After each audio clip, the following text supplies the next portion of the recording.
Welcome to this edition of the Ultimate Combat Experience. Johnny Ritchie, this is not just another show. Not just another show. This not is not just another finals. This is not just another finals. It's the finals of the finals. And Johnny, the crowd's getting a little restless. They're ready to see some action out here, but let's talk about what brought us here. Well, Mike, it's the cream of the crop. Week after week, we've had fights every single week for 3 years now. And this past year, we've brought together and had a tournament. So we're going to bring in the toughest fighters, guys that have previously won championships, and we're going to end it all tonight with the champion. And all round long, we've had champion versus champion, and they've whittled it down to the two best in each and every weight class. Tonight, we're going to give belts away to the best two fighters in the weight class. Let's not talk anymore, Johnny Ritchie. Let's get this thing going. No more talk. It's the Ultimate Combat Experience coming right at you.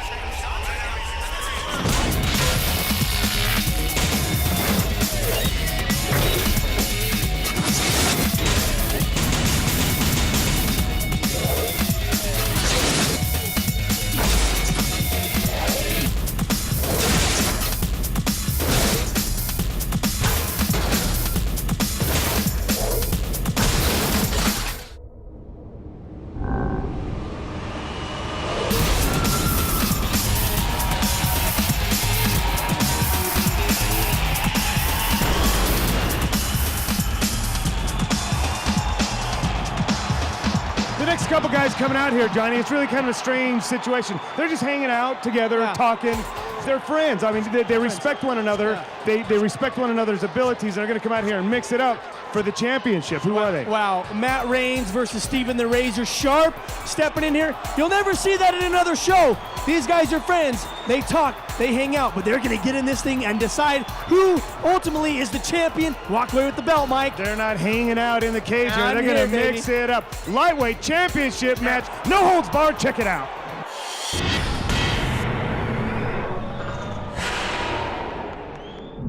What separates you from the competition, and what weapons are you going to have to use to beat a guy like Steve Sharp? Honestly, I don't know what separates me from the competition. You know, I go out and I do what everybody else does. I put it in there, and, you know, I just compete.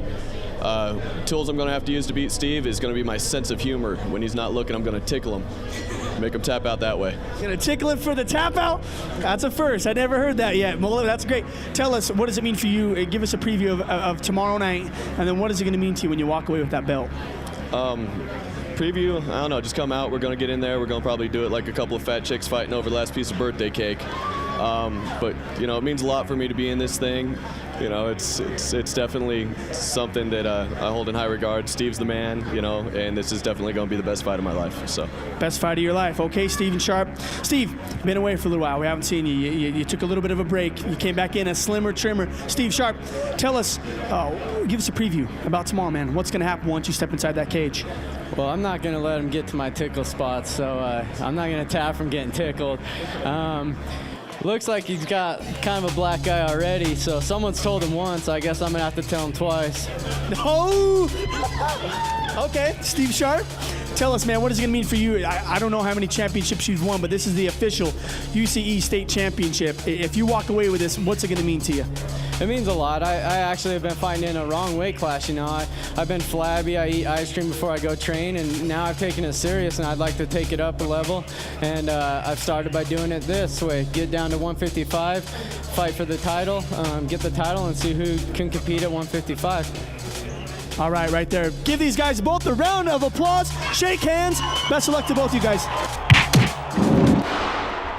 Oh boy, Johnny Ritchie, after that montage of all the action that led up to the finals here, and then these guys talking smack, I feel a little bit like Hank Weiss. Man, I'm beat. I'm tired. Did you see him yawning in the background there? I saw him yawning in the background, Mike. The time has come. The rounding of champions is here. The best of the best are stepping inside of the cage tonight to decide who is ultimately the toughest fighter in the state of Utah. John, I don't think he's not yawning because it was boring. It's just flat fatigue. This whole round has been tiresome. It's been such great action all around. round long. And Matt Raines at 6 foot tall, 155 pounds. He's earned his spot here in the finals, Johnny Ritchie, against one of these guys. One of these guys. One of these guys is Steven the Razor Sharp. We're not sure which one.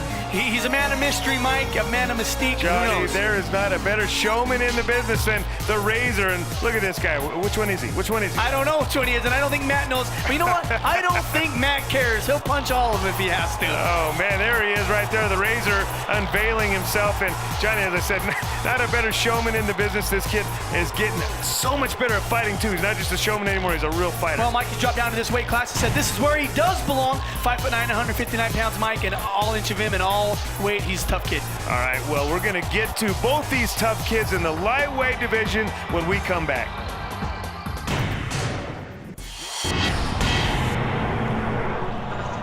Welcome back to the Ultimate Combat Experience. We are on the edge of our seats here, Johnny Ritchie, to see Steven Razor Sharp. Oh, man, what was that? I don't know what that was. That was a Triple H spin right there.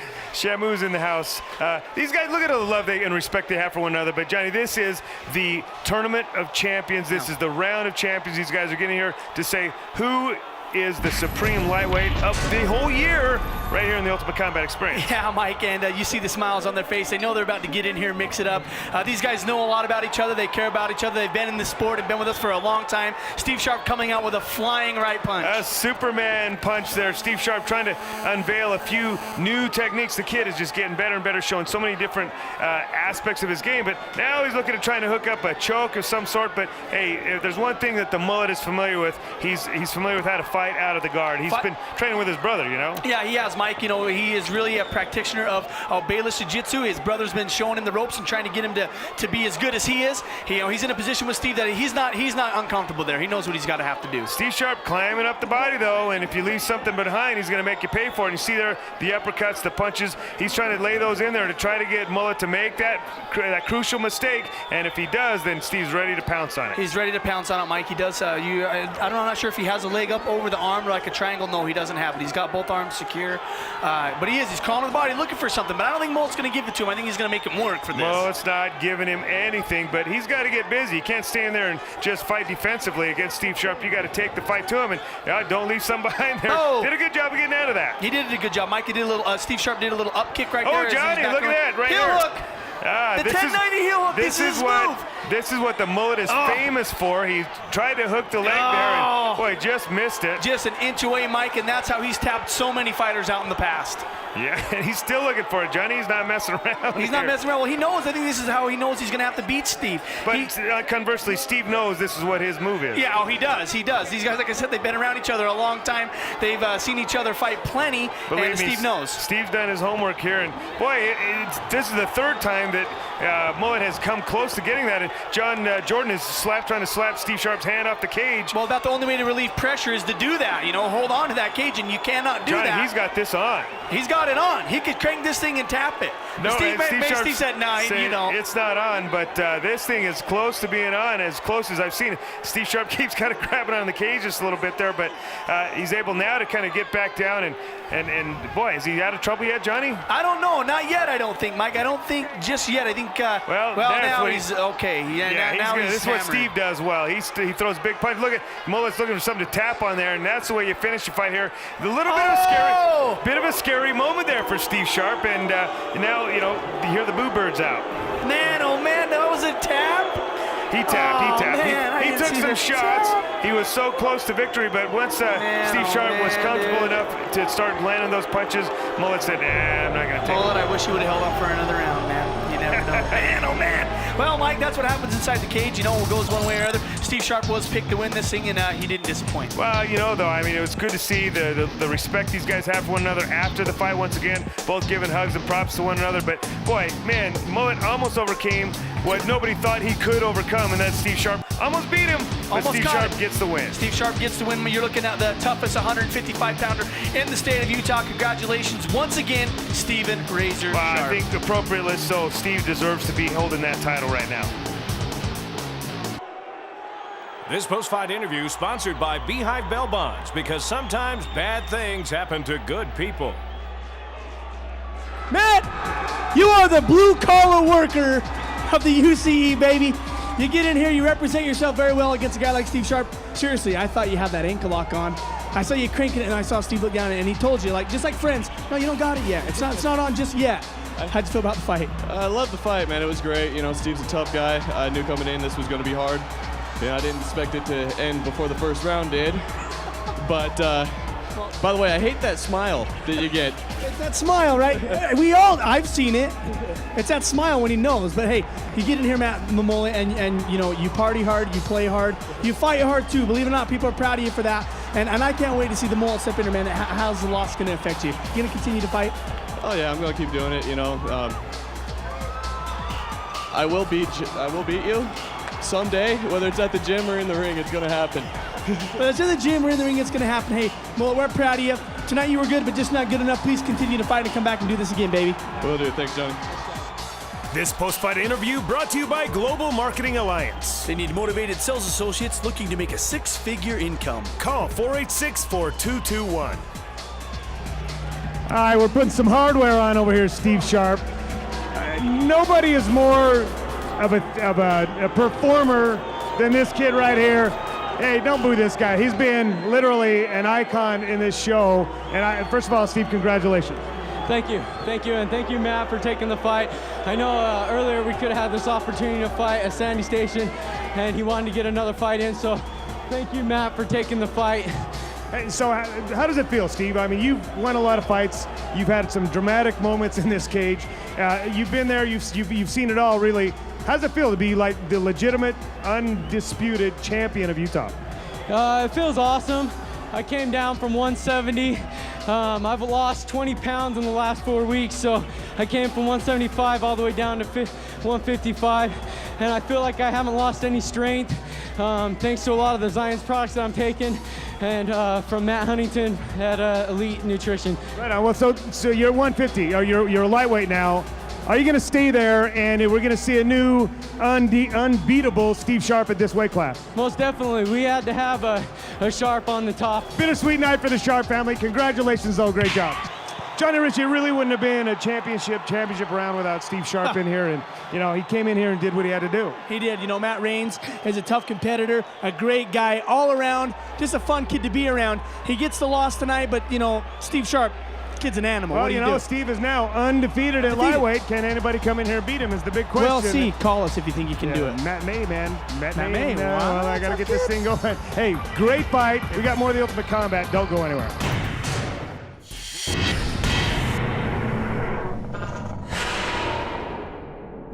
One of the cool things about this round of champions is there are some guys that just came through the brackets unexpectedly. James McFadden really has a losing record in the cage. Yes. He knocked off a tough kid in the semifinals with a big knockout to make it here. He beat Richard Emling. Who's he fighting, Johnny? Hey, he's fighting a guy that we know, and he don't like us too on mic because he says we pick on the little guys too much, but Chad Carter, this kid's been stepping in here, and he fights hard. He gets in here, he mixes it up, he's putting a lot on the line tonight. James McFadden and the Crybaby. Super flyweight, no holds barred. Check it out.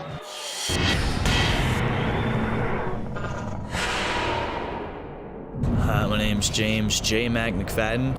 Well, I work at Dixon Glass. We do a lot of Euro showers, thin glass, pattern glass. I just stick with cutting. I work with a ton of Russians. They're way cool dudes, and everybody's been real helpful with me and working with me because it's a whole new thing I've been learning. Apparently the shop itself needs a little work, so hopefully we'll get done with that soon.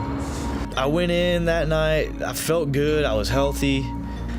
Brought us together, just staring each other down. Bell rings, started walking towards him. Wasn't sure what to do, threw a kick, landed in his arm, I think it was, and I just started waving my hands all goofy. I don't know what I was doing, I think I was just trying to be an idiot. And I pulled back, and as he came forward, I just threw a jab, and I guess he connected perfect because out of nowhere he just dropped. So I stepped back thinking I knocked him out somehow. I don't know what just happened. I'm in shock. I see him look back up. I dropped down. I just started ground and pound, wailing away on his head, and the ref finally called it. And Emling kept actually trying to climb up my body, and the ref had to stop him because he didn't know the fight was over. I was pretty much in shock and way excited. I acted like an idiot. I was doing backflips in the splits, but who cares? It was fun. I didn't know what to do. I was just overly ecstatic. And afterwards, me and him were good sports, and we went and had a beer later on.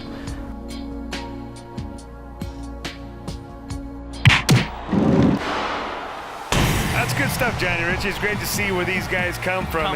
You know, you see a guy like James McFadden works at a glass company with all the windows broken. Yeah, with all the windows broken. Well, that might not. I don't know what. That's kind of funny, though. That is kind of a funny but thing. James McFadden, Mike, it's a bigger surprise to him that he's here. And he'll be the first to tell you that. He really don't think he should have made it this far. I mean, that Emling kid, Schmiegel, it was the guy that was supposed to take it all. Yeah, 5 foot 530 pounds, J-Mac. Nobody was more surprised by that punch than J-Mac himself, but that punch got him here to the big house, Johnny. And let's talk a little bit about this. This Delta Center, man. How cool is this place for these guys to fight? Oh, well, Mike, they've taken out all the stops on this one. We've really made sure that the venue was the best venue in the state. And to come to the Delta Center and see what they put into it, Mike, it really makes a lot for these fighters. All right, Chad Carter, the guy we talked a little bit about in the open, he just doesn't like us, Johnny. Just doesn't like us. No, Mike, he doesn't. No, not you especially. 5'3". Okay, he doesn't like me. He doesn't like you. I'll tell you. But you know, it's because I tease him. You tease him, and you know, rightfully so. With some of the things we say about him are all in jest. We love him. He's a tough kid, and he'll fight for us whenever we Johnny, want him to. that girl right there could beat him. What are you talking about? Oh my God, Mike! I'm just kidding, man. That's why he hates me. That's why he hates you. But anyways, back to this. This is going to be a good fight, Mike. This for a state championship title, toughest in this weight class all year long. Two little guys, 130 pounders, Mike. Well, clearly Chad Carter's the favorite here. You know, he's definitely been among the upper echelon of these fighters. Who we all expected to see Richard Emling in here against him, but boy, man, J-Mac, he earned his way here, and let's see what he's got. Yeah, let's see if he waves his hands like he did before. The first time he said he waved his hands, he wasn't really sure what he was doing, and dropped the kick. But right there, Chad Carter kicking high, trying to get him right in the head. It's funny to hear people recount their own actions. He says, I'm not really sure what I was doing. What I was waving thinking my hands right out kind of weird. Well, now he's just kind of hanging on here because Chad Carter is a strong kid, and boy, he's got his head wrapped up here, Johnny Ritchie, and we've seen J-Mac tap for less than this. Yeah, we have, and that's on tight, Mike. He's got it on the way he should, other than the fact that he's not looking back at the lights and arching his back. He did have it on. He had the arm got tight. it on one-handed now. He's doing one-handed, but hey, you never know. J-Mac still fighting, though, throwing the punches up over the top here and making things very difficult for Chad Carter. Now Chad Carter looking for a shoulder choke. Hey, Mike, you're here at the Delta Center. You better fight no matter what. It doesn't matter what's going on. You better put on a show for these people to come, because the thousands of people that are here right now, they came to see a show. No matter what you weigh, no matter how many wins or losses you have, you better put it on in here. And this is the big house here. And, you know, as you mentioned, it can get pretty electric in here during the fights. Oh, man. And that'll make you pull your head out of a guillotine that normally you would tap on. And as we said, J-Mac has tapped on those things before. And look at him, he's gotten out, and now he's laying some damage on Chad Carter from on top. Well, doing a great job of pressuring him into the cage, Mike, and raining down punches. That's what I think you're going to have to do to beat Chad Carter. You give this kid any space, and he's going to give you a submission. Hey, crowd him, control him, press the action the whole time.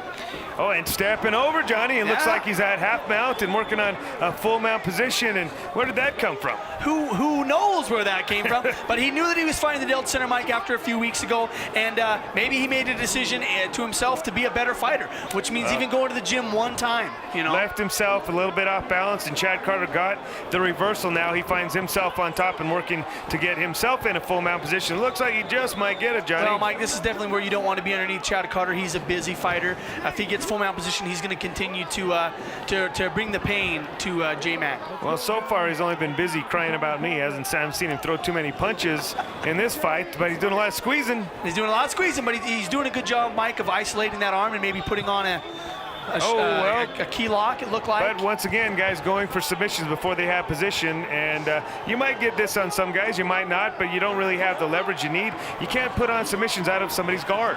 No, Mike, unless he can crank this thing all the way over 180, he can get the tap, but it doesn't look like that's going to happen. Well, you're not going to get it against a good kid, you know. And J-Mac, he's just going to tough it out here. He's not going to give you anything like that. It's the finals, baby. It's the finals, baby, with 20 seconds left. You see J-Mac continuing to punch away at the body and then the head, transitioning as Chad Carter's trying to put this key lock on. That should give you the first clue that your submission's not working. If he's punching you with the other hand, maybe do something else. Maybe do something else. Well, with only 5 seconds left, they might not have a chance to do anything else but go into the second round. Well, it looks like we are going to see a second round here on this one, but you know, clearly Chad Carter's winning this fight, even though he's putting on submissions in the wrong place, but he has been dominant in that first round. Wouldn't you agree, Johnny? Yeah, I would agree, Mike. I think so. I think J-Mac did do some good things, but I just think Carter controlled the fight. Did some good things, relatively speaking. I mean, he's really done better than we expected him to do. He was definitely a huge underdog in this fight, and he's held his own so far. Well, just took a nice right hand to the side of his head. A couple right hands. And Chad Carter's throwing that kick and following it up nicely with the right every time. If he would just do that wavy thing with his hands, maybe he could distract Chad Carter. Oh, Mike, you are a ball buster, I tell you. Well, come on, don't give me such good material like that. I know, well. I was doing this wavy thing with my hands. But with this angle right here, you see Chad maybe looking, but oh, maybe. Look at J-Mac here, almost getting a takedown here. Once again, John, I can't say enough about it. He's holding his own. He's doing a lot better than we expected him to. This is a pretty competitive fight. Well, it is, Mike. Well, this is for the championship. It's for the belt. You know, if you think that you are a tougher 130-pounder, come prove it. And, you know, and these guys have done that. They've fought for us time and time again. They deserve to be here, no doubt about it. Well, tough and 130 pounds don't really go in the same sentence. But I got to tell you, though, Johnny, there are some pretty tough little guys in our show. There have been. There have been. These just aren't two of them. No, I'm just kidding. Come on, man. Just kidding. Come on, give these guys a little bit of props, because Chad Carter, you know, he does win and he does lose, but he comes back every time. He fights for us when we need him to. You know, and he's a cool cat, too. I just give him a lot of grief. Because, a lot of grief. You're going to break his heart. I've known his old man a long time. His old man used to cheat me when he was judging me in karate. His dad would? No, I'm just kidding. No, see. What's Lonnie Foster looking at close there? Maybe to see if he's going to tap. He does have. Well, maybe Lonnie was seeing something we didn't, because it looked like J-Mac is in a little bit of pain. He's not in a real submission type situation, but he doesn't look like he's really fighting back at him. Well, he's just got that neck crank on, and I don't, you know, it's not going to really do much other than hurt a little bit. It's not going to stop your airway or cut the blood flow off to your head, but it's going to hurt. Is that a punch or a tap? I couldn't, maybe both. Maybe a little both? Maybe it's a punch if it does something, but a tap if it's not. Maybe no. Okay, because I just thought I saw James McFadden's hand going up and down. I wasn't sure if it was punch or tap. Well, Mike, apparently to you, these guys, that is a punch, I guess. A tap, right? Maybe? No? I don't know. You don't know. There's the tap. Well, he was either burping him there or tapping out, right? Well, he tapped out, Mike. He tapped out. Carter with the neck crank. If you want to call it that. Was that what it was? I mean, is that what it looked like? Well, he was trying to work on a submission of sorts, but he was just kind of cranking the neck and squeezing the head. Well, Chad doesn't stop the fact that Chad Carter is your winner, and he gets the belt in this weight class. Very deservedly so. We give him a lot of grief, but Chad Carter, tough kid, came in here and did what he had to do to win the Round of Champions championship for just the little peewee guys. This post-fight interview sponsored by American Bush, Utah's only 18 and over gentlemen's club, located at 2630 South 300 West. You've made a long way, man. You've had your ups and downs. You step inside here at the best venue in the West. You get yourself a belt. Get yourself a belt against a guy, James McFadden. How did you feel about the fight, Chad? I was a little nervous at first, but it's all good. It all came through for us. It all goes away once you get that belt, right? I mean, that's a championship belt, Chad. You realize you're the champion for the next year. No one's going to be able to take that thing away from you until this time next year. Thank God for that. Thank God for that. Hey, Chad, you represent yourself very well. I know your dad. You got a lot of family here. They're really proud of you. You stepped up and did it. Congratulations. Nice job. You're the champion. Thank you. Appreciate it. See, winning a belt will make everything better. Chad Carter likes us now. He likes us now. He used to hate our guts. Now he's just stoked to have that belt, and you know, rightfully so. He earned it, Mike. Fought a tough kid, puts him in like a choke, and gets the win. Nice job. Put him in something. That belt's bigger than Chad Carter is. I think it weighs more than he does. He's not going to be able to wear that thing out of here. I think his dad had to carry it out of here for him. His dad's going to have to help him carry it, if nothing else. All right, hey, we got more of the Ultimate Combat. Don't go anywhere.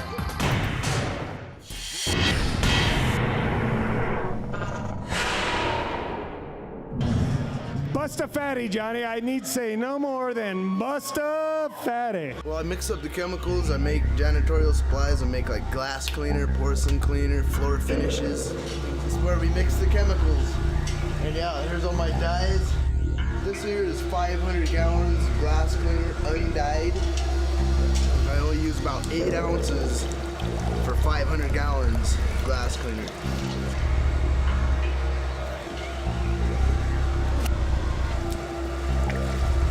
Up. That's what it looks like. I'm Casey Beckstead, fighting James Cotrell for the bantamweight belt, and I'm really excited about it. Yeah, I was getting beat I was getting beat by a really good wrestler. He had me down, he was controlling me. I just held on. I kept him from doing very much damage, and in between the second and third round, I looked over at him and I could tell he was tired and I wasn't tired, and I told myself I'm gonna come out of this round and I'm gonna finish it. My name is James Cotrell. I'm at the bantamweight, 125 to 135. I'm fighting Casey Beckstead. My last fight, I fought Sean Healy, who was a new guy. I felt pretty good, but it just didn't last as long as I was hoping it to. So, okay. I just started this year. I'm working part-time over at the Riding Lab, and also I'm one of the assistant coaches here for Orem High wrestling team. It's really rewarding to work with these kids here in the high school level. See them to help out and see them grow and learn the things that you're trying to teach them and accomplish what their goals that they have. That's one of the biggest things I like the most, is trying to help them out. Casey Beckstead, I think he's a good kickboxer, boxer, and definitely going to be a good fight. Definitely going to be a good show for the crowd out there. Yeah, this is where I get all huge. This is where I get stacked. I'm expecting to get a knockout. First round knockout. Submissions aren't good enough for me. I want a knockout.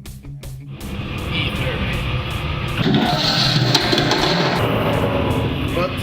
If we both exchange, I'm sure I'm definitely get him with a hook or uppercut, but I'd like to take it to the ground also, so see how his ground technique is.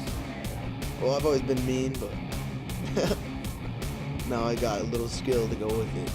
Casey, you know what? You beat a tough kid tonight, and you're going to be moving on to the Delta Center to fight for that belt. That's right. I can't wait to see you in the Delta Center December 10th. Go get him, brother. I definitely will.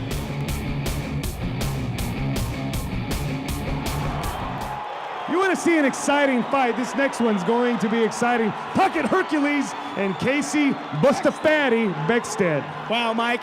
When I heard about this fight, I was very excited to see these guys get in there. Casey Beckstead, we know he's got awesome stand-up. We've seen him knock people out with kicks and punches. He actually won his last fight with a submission. James Cotrell, phenomenal wrestler, coaches wrestling. You can't hurt the guy. He has no neck. He's just a little fire plug, man. Bantamweight, no holds barred. Check it out. Why are you going to walk away with the belt? To me, it's a great honor. It's been a long time for me to try and get into this group to come fight with you guys. Now I get this chance, and it's definitely a great honor for me. What weapons are you going to have to use tomorrow, James Cotrell, to walk away the victor and take home that belt? But I want to use everything: standing, fighting, down to the ground, whatever it takes. I'm going to give it to them all. So, what does it mean for you to be fighting? You made it. You're here. What does it mean for you to be fighting inside the cage tomorrow for this championship belt? It means a lot, man. It means everything to me right now. Tell us why you're going to walk away the victor, Casey Beckstead. What gives you the edge over James Cotrell? Because my technique is complete when I compete. That's why you're going to get beat from your head to your feet, because I will not accept defeat. Oh, okay. Bust out a little rap. That rap alone is proof positive that Casey Beckstead works with chemicals on. Yeah. He saw him back there twitching and shaking and being nervous. Maybe he spilled some down his pants. Johnny, I think he uses some of those chemicals for hair gel or something, because he's a little demented. Well, Mike, I tell you, Casey Beckstead is a tough competitor, a guy that's really done a great job in this weight class. He's represented himself and his gym very much, Mike. I like to consider this, he's a mouth. He's like the mouth of the South going up against the humble kid in James Cotrell. At 5'9", 135 pounds, 130, that is mouth. His mouth, it's all mouth. Johnny, I gotta say, he's come farther than any other fighter I've seen in a while. His improvement has been phenomenal. Well, you heard him say right there, hey, I've always been mean, but now I got a little skill to back it up. And with that being the case, you know, this kid might just be unstoppable. Yeah, look out what great a shape he's in, too. There's not an ounce of fat on him here. And then you look at old James Cotrell. That when you first see him, you're a little kind of taken aback. You don't realize how tough this kid is. Well, you saw him in the montage there. A phenomenal wrestler, great, helping kids out over there, teaching those kids how to be tough. That's no typo, folks. He is 5'2", 135 pounds, which means means he's about as wide as he is tall. Yeah, just about, Mike, and he just about is. I mean, you can tell that he's spent some time in the places that he needs to be to get better strength-wise, his cardio, wrestling, jiu-jitsu, submission. He's training with some top-notch level fighters right now, and he really wants a piece of Casey Beckstead. Oh, Johnny, these guys are going to mix it up. This is a great matchup. You guys buckle yourselves in because this is going to be a good one. I'm anticipating James Cotrell, Mike, with a takedown. I mean, that's how he's got to win this fight. That's what you're anticipating? Yeah, because he's got such a long reach. Beckstead, if he stands back like that, he's going to plan him. He's going to land him. And then you got to think that Casey Beckstead has that great kicking ability. And you mentioned it right there. Boy, Cotrell got underneath it, was able to avoid the kick. And most people don't know this, but Cotrell's a great boxer. Great boxer. He's got great hands. He's fast, he's quick, and he's accurate with those hands. But Cotrell is giving up a reach advantage here, and he knows that. Casey Beckstead, really, he's gotten to be a pretty good kickboxer himself. Casey, absolutely, Mike. He can use his feet just as well as he does use his hands. In fact, he's knocked people out more with his feet than he has with his hands. Johnny, you're not going to get a guillotine choke on a guy with no neck. No, you're not. And Beckstead keeps looking to do that, and it's just not going to happen. Cotrell's traps are right up next to his ears. I mean, you're not going to choke this kid. I don't care what you do, rear naked choke or not, or guillotine, it's not going to happen. And once Cotrell gets inside here, this is where he wants to be. He wants to work the body inside. He's got Casey Beckstead pinned up against the cage, and it's exactly where he wants to be. Well, Mike, close that gap, close that distance, pressure him against the cage. James Cotrell's arms aren't very long, but he does generate a lot of power. Well, from a couple inches away, bang, he can knock him. That's why he's got the advantage from inside there. He's able to get a lot of velocity behind his punches, but he got a takedown, just short-lived. He did get on top, but Casey Beckstead right back up on his feet. Well, the last guy Casey fought, Mike, was an awesome wrestler, too, a college wrestler, a champion. Looked like Casey just got... did he get hit? No, he got Cotrell in the ding-ding. It looked like did he? Well, that ain't going to bother Cotrell. Yeah. He's all right. Yeah, that's what you wear a cup for, right, James? Yeah. He ain't got much down there, he said. He's all right. Oh, he's going to smack you for that one. Mike, what's with you bagging on the little guys? I don't know. I've got a small man's complex. Oh, big knee right there, and that looked like that landed. Didn't really seem to have much ill effect, but it certainly got the attention of James Cotrell. Yeah, right. You saw it was instant right after he hit him. He found out he better get back into position and get Casey against the fence. Casey did a great job there just setting that up. He got just enough space to get off and get that knee in there, and now he being warned for grabbing the cage, but did another nice knee before that exchange ended. Well, Mike, the one thing about fighting smaller 4 or 5 great knees, Johnny. That knee doesn't have to travel very far. It has to close a short amount of distance to land, and that's where I think Casey knows that. He knows, hey, man, if I can get this kid's head in a prone position, I'm going to knee it. Those were some big knees, Johnny Ritchie, and they score big in my scorebook because I've eaten knees before, and it takes a lot out. I don't know what happened. I don't know what happened right there. Maybe they thought that he was holding the fence, but John Jordan's keeping an eye on the action, make sure these guys are doing everything legal in there. Well, now I think, James Cotrell's going to have to do something to win this first round. I think those knees might have been just enough. And again, you're looking at judges that, what do you like more? James Cotrell did keep him pinned up against the cage the whole time, but I really like those knees that Beckstead was able to throw here toward the end of the round. Yeah, he got the distance, Mike, and he landed them perfect. He threw them exactly how he should. They were textbook, but they didn't seem to bother James Cotrell too much. And this kid, he's always ready for more. Well, he doesn't get hurt too easily. He doesn't show it, at least.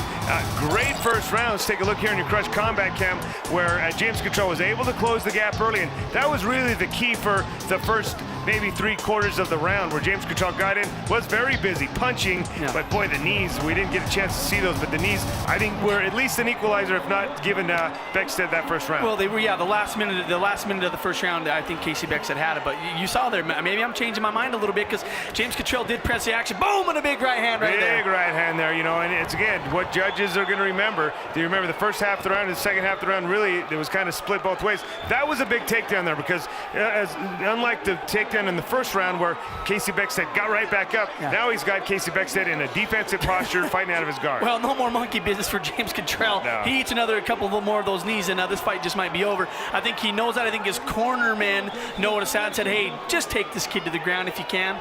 And do the same body work you were doing when he had him pressed against the cage. Do it from within his guard if he's going to cross his feet like that. Continue to pound away at the body. Yeah, body, head. Just rotate it and switch it up a little bit. James did tell me before the fight, Mike, that he was working on his elbows, and you see right there, he threw one right there. But he said, well, I'm working on my elbows. I'm going to try to, get a cut and get this fight over early.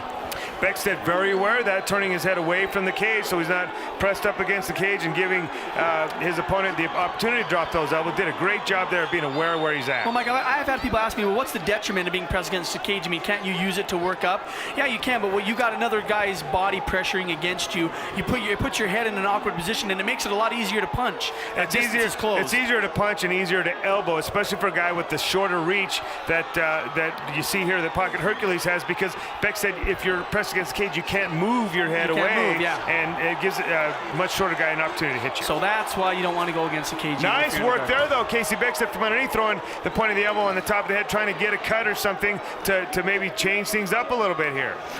Well, I think his corner was yelling him that time. I think I heard Jeremy Horn yelling, hey, throw some elbows, throw some elbows. Do that sliding elbow where we've seen it before, where you put the hand on the face, you slide it off and catch it with the elbow, and it looked like he was trying to do that a little earlier. So did you learn that on the internet, Johnny? I learned that and I read it in a book. Wow, very good, very nice. I don't know what it's Beckstead called. looking to climb up the body, but man, Pocket Hercules, his body is so compact, it's very difficult to try to be looking for submissions here. Yeah, you're out. Mike, his arms are only a foot long. You barely have enough room to even reach down and grab it to put it in an arm bar. Johnny. They are. I'm serious. Try it. I've tried. You can't do it. This is another one of those rounds. First round and second round have been very, very difficult rounds to score because, you've seen really good things out of both these guys. Flashes of brilliance, but you see 30 seconds there from Jeremy Horn, but nobody's really seized the day and come out and really been dominant. No. Look at Casey Beckstead trying to steal the round there with a flurry from underneath. Well, he knows he's only got 30 seconds left. He's got to do something. James Cotrell had the big takedown. Depending on the eyes of the judges, what they're looking for, that might have said it, because not really much has happened other than the fact that James laid in his guard and punched away while Casey was trying to cut him with elbows. So I don't know. Casey trying a last-ditch effort to climb up the body here, but for the most part has just fought from off of his back here, throwing some flurries here and there, but that's going to call it conclusion to the end of the second round here. Look at Casey Beckstead. He's ready for more, and hey, don't you go anywhere, because I'm ready for more when we come back.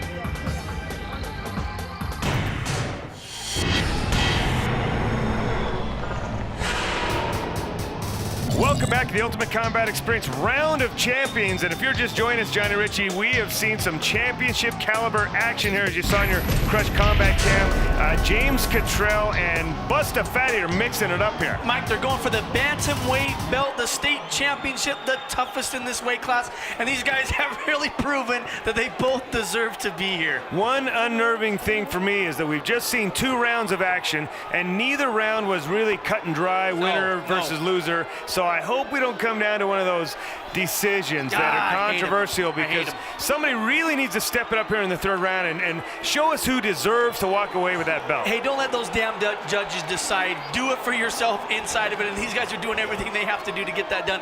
You couldn't ask for more out of the 2 fighters. Well, yeah, the problem is neither one of these fighters can really complain about a decision at this point. Either way it goes, because it's been that competitive. Both ways, both rounds have been very close. Oh, and a big right hand by James Cotrell. We used right hand.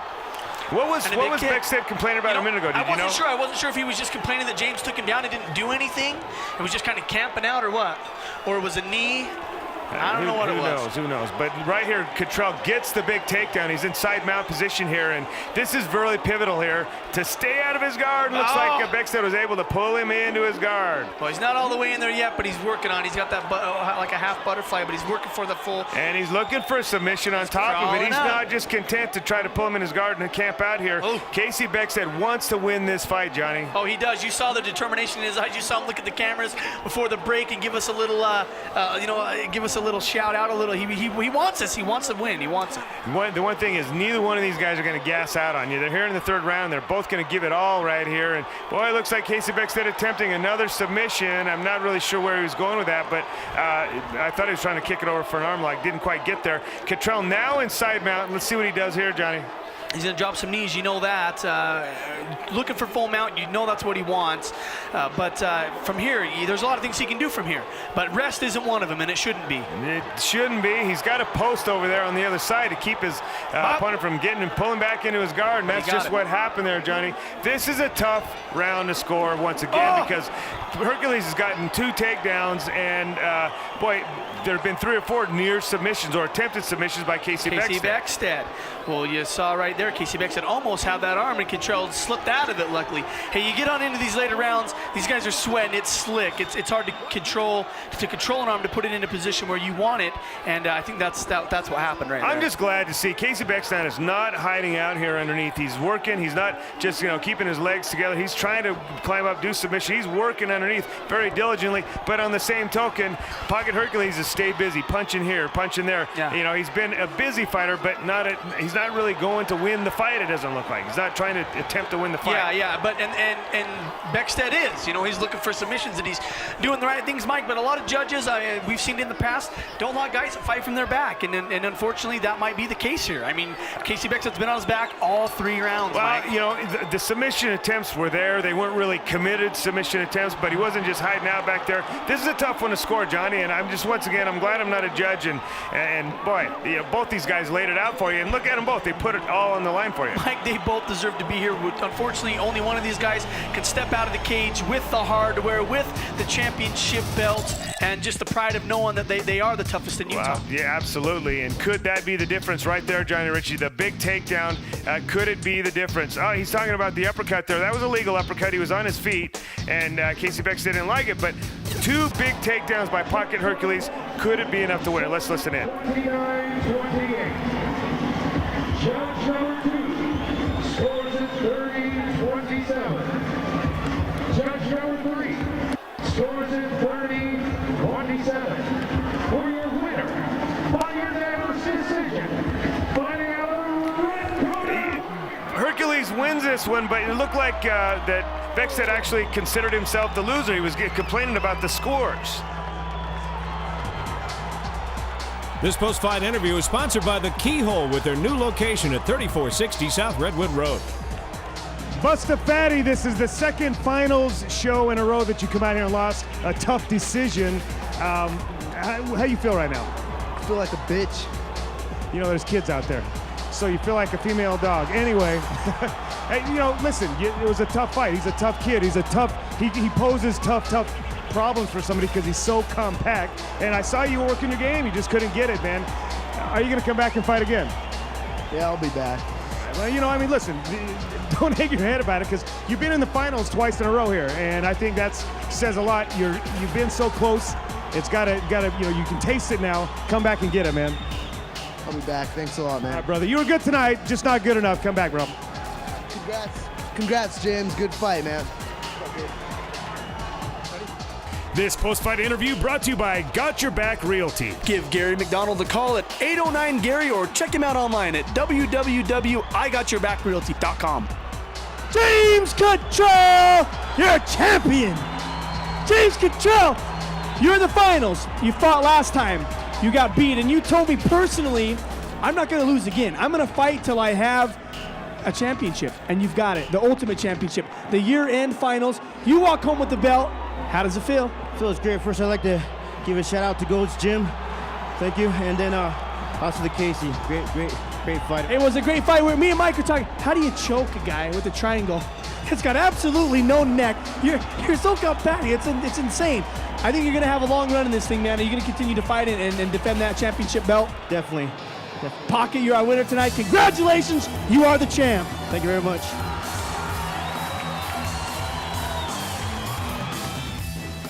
That's going to put a wrap on segment number 1 of 3 of the Tournament of Champions, the Round of Champions, Johnny Ritchie. We're just getting started. Those were some good fights, but next week, man, what's going on next week? Wow, Mike, we've got an all-star cast of fighters representing the toughest gyms in the state of Utah. But you've got DeMarcus Johnson versus Big J, Justin Wright, in a matchup that I'm really excited to see. Finally, Justin Wright gets to get back into the cage. Then you also have Donnie Raines versus Ray Perales. And Donnie Raines representing the state very well, saying, hey, you're not coming to Utah with your Idaho boys and taking the championship belt. Well, JTS, Jake the Snake Paul, going up against Big Mike Gates in your main event. You definitely want to check that one out next week. Hey, get in the gym and start training because you can be a part of the Ultimate Combat experience. Just give us a call. We'll get you in there. You can mix it up. Hey, also, go to the website, man. Go to ultimatecombat.com. You can get some of the Wanna Fight shirts, Got Blood shirts. The Ultimate Combat merchandise page is coming up and coming. We got beanies, hoodies, all kinds of the good whole stuff. works. But definitely tune in next week. The Ultimate Combat experience. For Johnny Ritchie, I'm Mike Stedham. Thanks for tuning in. We'll see you next week.